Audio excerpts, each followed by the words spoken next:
You're listening to Luke's English Podcast. For more information, visit teacherluke.co.uk.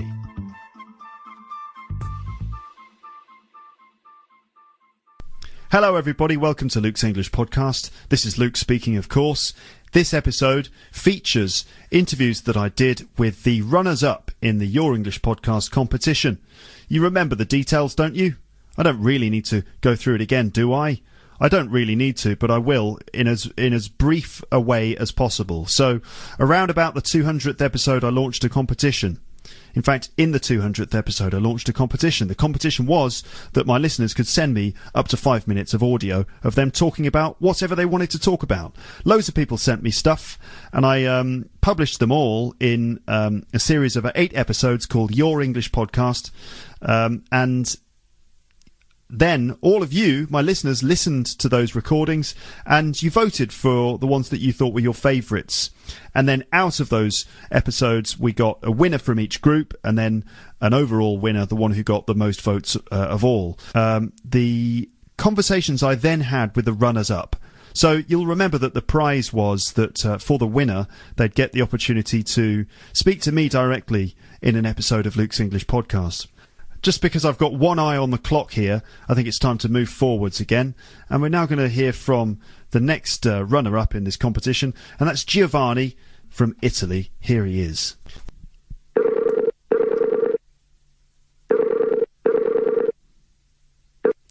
Hello, Giovanni. Hi, Luke. Nice to talk to you. Nice to talk to you too. How are you? I'm fine, thanks. How are you? Very well, thank you. So, First of all, congratulations for winning your group in this competition. Thanks a lot. Thanks a lot for this great opportunity you give me to speak to you. Oh, you're welcome. Because for me it means a lot, of course. Well done. You won your group. So this is the prize that you've won, the opportunity to appear on the podcast. How does it actually feel, first of all, to have won your group? How does it feel? To be honest, I was really, I'd say, surprised. Yeah. But if I may, let me say thank you to all the people who spent their time to listen to my entry, to listen to my 5-minute podcast. But I think all the competitors were really, really great. I mean, not only the winners, obviously, but also didn't get any vote. They were great because they had the courage to record their voice. And it's not easy, it's not a piece of cake. I don't know why, but we get shy. We are afraid to make mistakes, something like that. That's why I think that all the competitors were really great. Yeah, I agree. I think it just shows some genuine sort of courage and initiative to actually, have the motivation to do it. I'm really impressed by people. It's brilliant. So you're on Luke's English Podcast, Giovanni. Welcome to the podcast. Oh, thanks a lot. How long have you been listening to Luke's English Podcast, by the way? How long have you been a listener? I found out your website about 1 year ago, and I was addicted. I am addicted because I realized that your website is different in comparison with the other website, because you sound natural. So it was very useful for me, and I came across by chance, and I am really fan of you. Great. Well, I'm glad to have you on board. Now, you live in Sicily, don't you? Yes, I live in Sicily. I live in Palermo, where I was born. Right. Palermo is the capital city of Sicily. Yes, that's right. So if my listeners aren't aware, Sicily is like the sort of... How would you describe Sicily for people who maybe don't know where it is? Yes. Sicily is the largest island of Italy. Mm-hmm. It is located in the center of the Mediterranean Sea. Mm-hmm. And in Sicily, thanks to our natural beauties and to our history, there is a lot of tourism. We have plenty of sunshine, wonderful beaches. There is also the highest volcano of Europe, Mount Etna. Wow. And it's still active. Every now and then we can see some spectacular eruption. Yeah. The city of Palermo is very ancient because it was founded 8 centuries before Christ. It means here you can find a lot of history and culture. Yeah. In the past, in Sicily, we had a lot of different domination, different colonizations like Greek, Romans, Arabs, Normans, Germans, Spanish, and finally we became part of Italy after the unification of Italy. And I'd say because of this crossroads of different people, or I'd say thanks to that, our culture grew up as a sort of mix of different cultures. I think that because of this mix, probably we are particularly tolerant, friendly, and sociable. Yeah. Well, that certainly seems to be the case. All right, so wow, I didn't realise that it was such an old civilization there in Palermo. But nowadays, because of our position, a lot of migrants arrive here in Sicily because they consider Sicily a kind of door of Europe. Right. And they come here because they look for a better destiny. Sometimes they escape from the war, from countries where they are deprived of human rights or something like that. And I'm proud to say we never reject or push back them. We always accept them in a friendly way, and we try to do our best to be welcoming. We feel united in the difference. Yes. We never exploit the pretext of a European financial crisis, for example, in order to be rude with them and say, please go away. Yeah. We never say that. Well, that's very positive. Yeah, that's very encouraging. I'm glad someone is still welcoming people in, because with the context of Europe, some nations seem to be pushing away their immigrants and so on, but apparently in Sicily are still kind of welcoming to people, because I suppose it's part of your history. Yeah. So, is it a good place to live then, Giovanni?